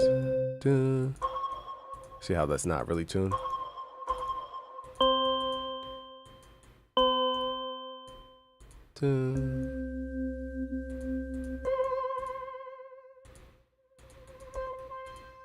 Okay, so those seem to be tuned. Now they should be more.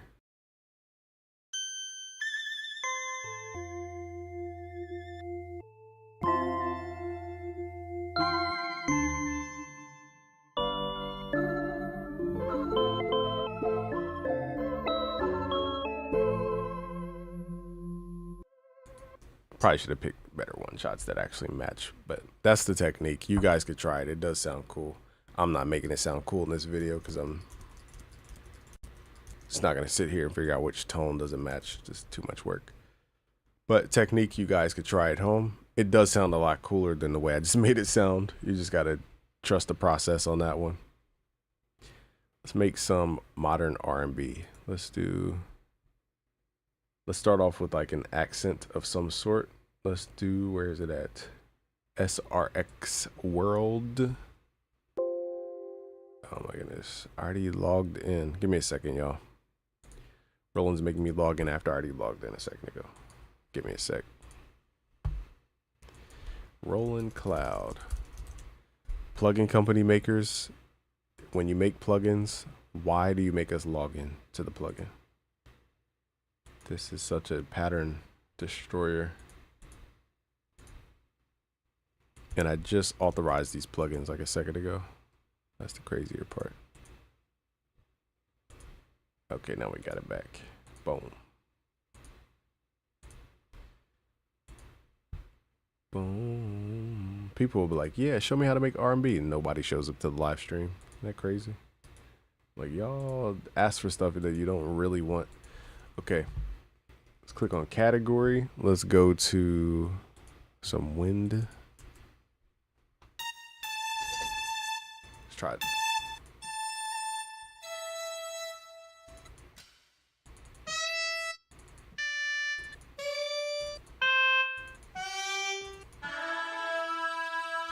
Sounds pretty dope. Bagpipes, pretty dope.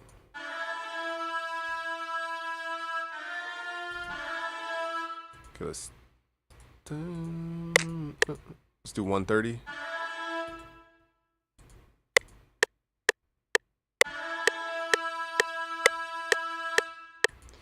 We just need that one little.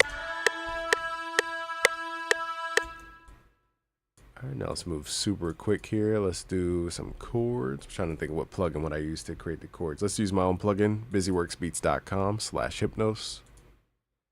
Load up some pads here. I think Roland is eating up my CPU, so let's print this.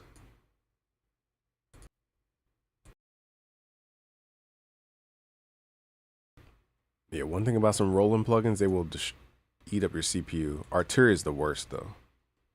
Roland is up there. So my only critique about their stuff is that, look, my CPU was at 35, it just went down to 18.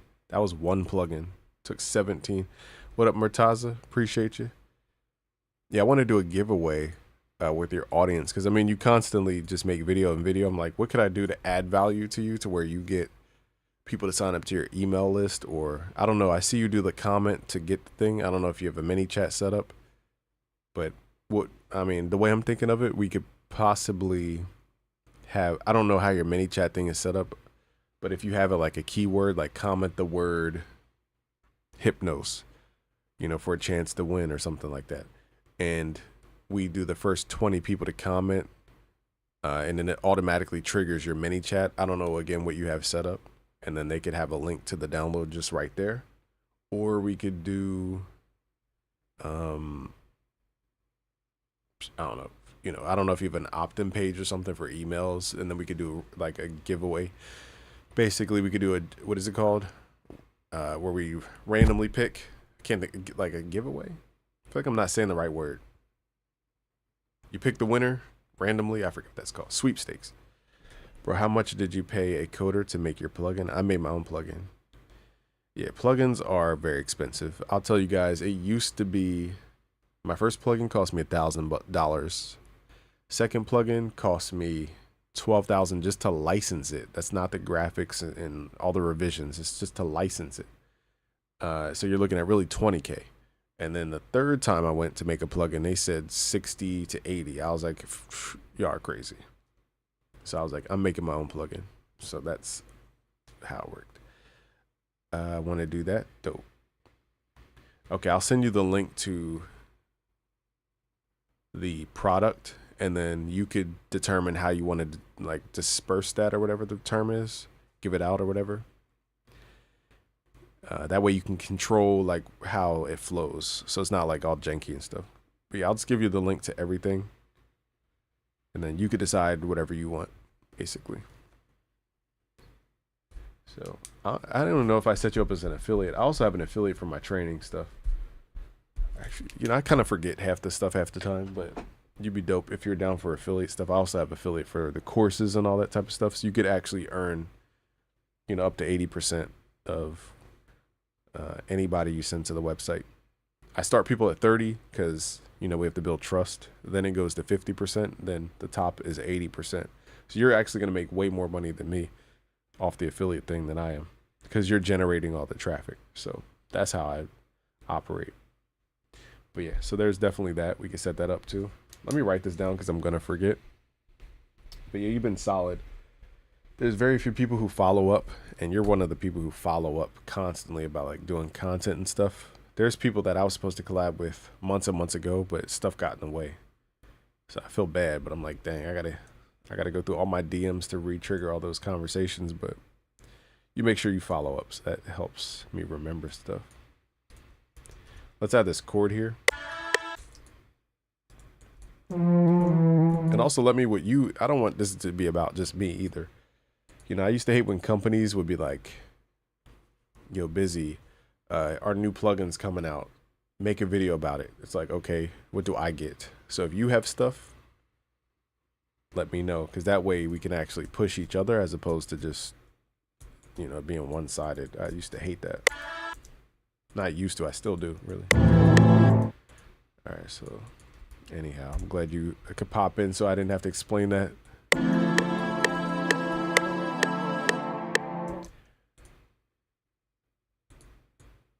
Let's do, I'm kind of running out of juice, creative juice here. I kind of forgot what our goal with this was. I kind of forgot what the freaking, I guess we're just making a beat. Okay. Let's do sharp 5, sharp 9 on the dominant 9th chord. And let's wrap back around to D sharp. Let's try diminished, my new technique from B sticks. Let's try this diminished 7th. It may or may not apply here, but let's try it. 1, 2, 3. 1, 2, 3. 1, 2, 3.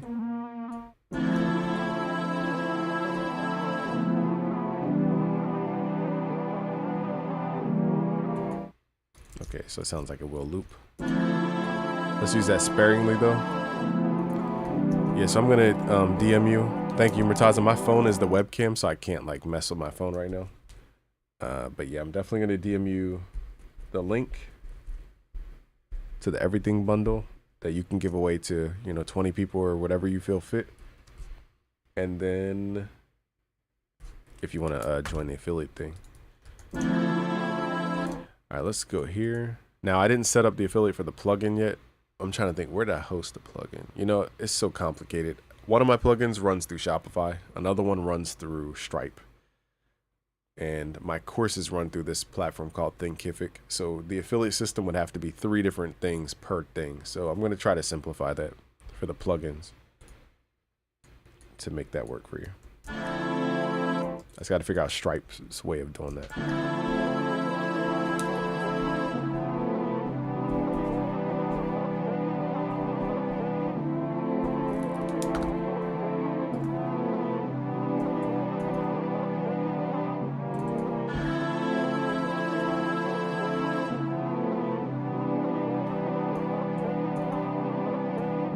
Let's do what was it, B minor 7 flat 5 flat 9. Let's do that instead.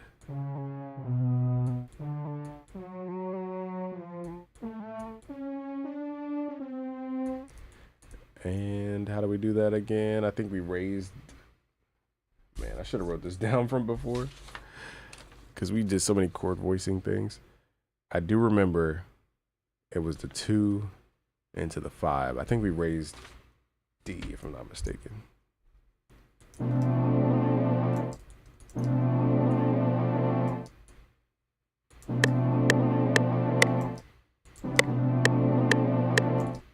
Okay, let's move into the 9th. Let's move into the 9th. All right, that's the sharp 5, sharp 9, and then move back into a natural minor 9th. Boom, boom. There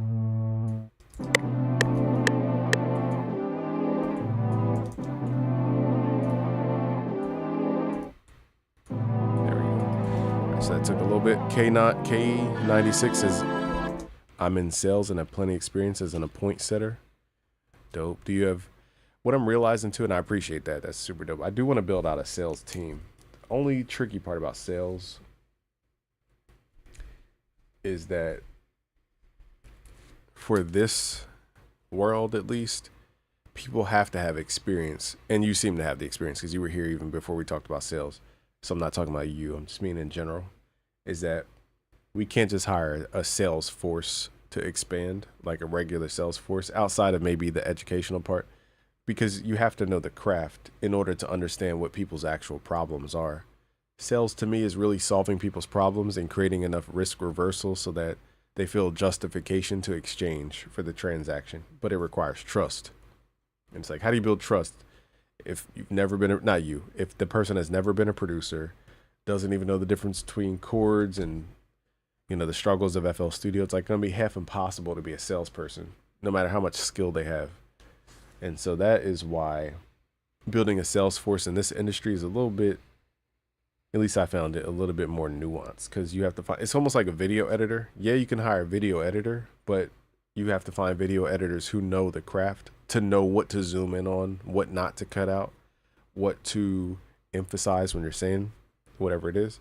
And that's the tricky part about the craft that we're in, because you need somebody who's of the field to fill those positions. But yeah, I hope to build out a content team, sales team, but it's going to start with the content creators first though. So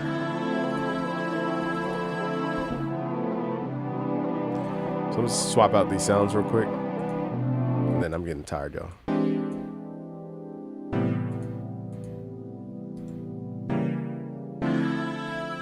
Yeah, K9, if you could screenshot the chat and email me so I can remember who like said it.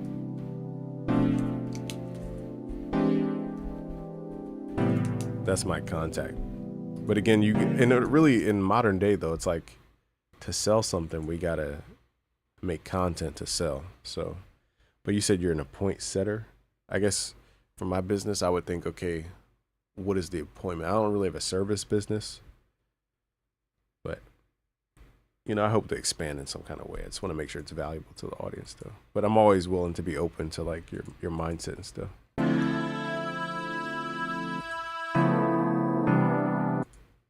Because ultimately, you know, I was in sales in the research department at a hospital before, doing research really. And it's like we eat what we kill. So it's like, that's what I respect about salespeople is we create value and then we get rewarded for creating the value.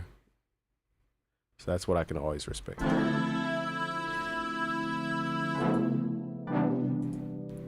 Let's add some drums. I'm going to mute my mic here to kind of vibe out for a second.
low. We need some more energy on it.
Starting idea was kind of slow. Let me just redo from the beginning.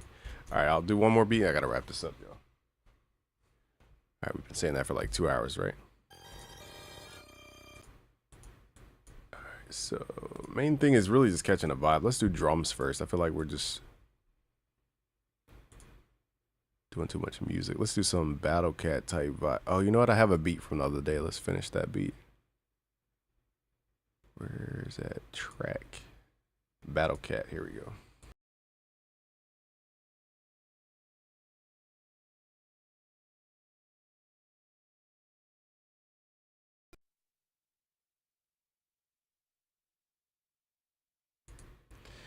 You said you just described sales perfectly. I only work in a tech store, but I have it down to a nutshell from what you were saying sales means to you. I'm not asking for a job. I don't understand newcomers.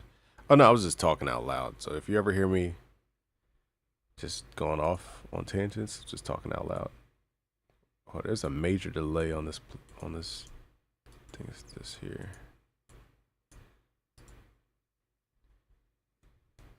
All right, hold up, y'all. Do this. Whoa.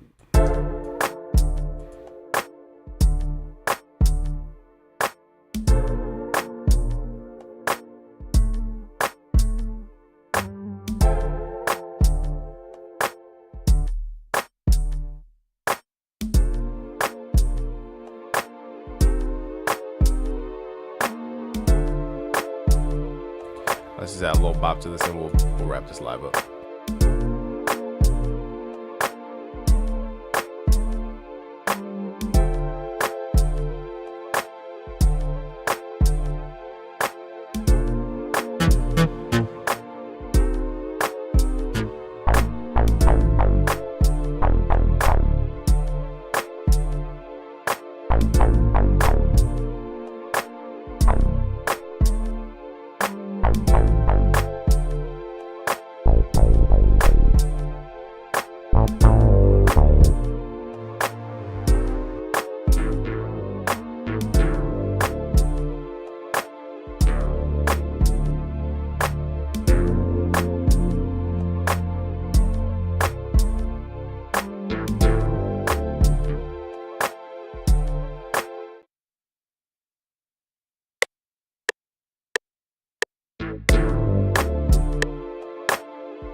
So I'm just adding little touches. We're just having fun at this point. There's no like teaching lesson here.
No, J-Myth is the real legend, killing everybody in the daggone beat battles to the point where they had to ban they had to ban J-Myth because he was just winning too much. Shout out to J-Myth. They called you a ringer.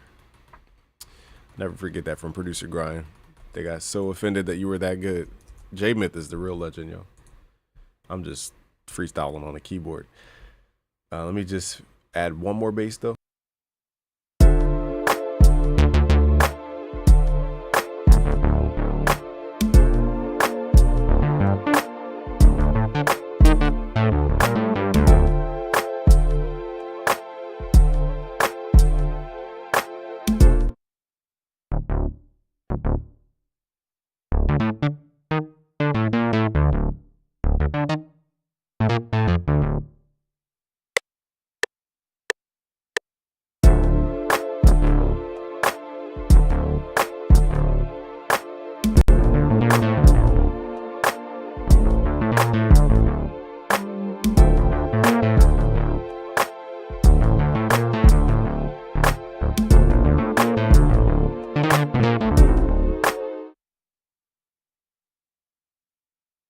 As you can hear, I'm not that great with the timing on that one. That was a little hard to do, actually. I'm going to do like 2 more ideas, but my brain is out of ideas, y'all.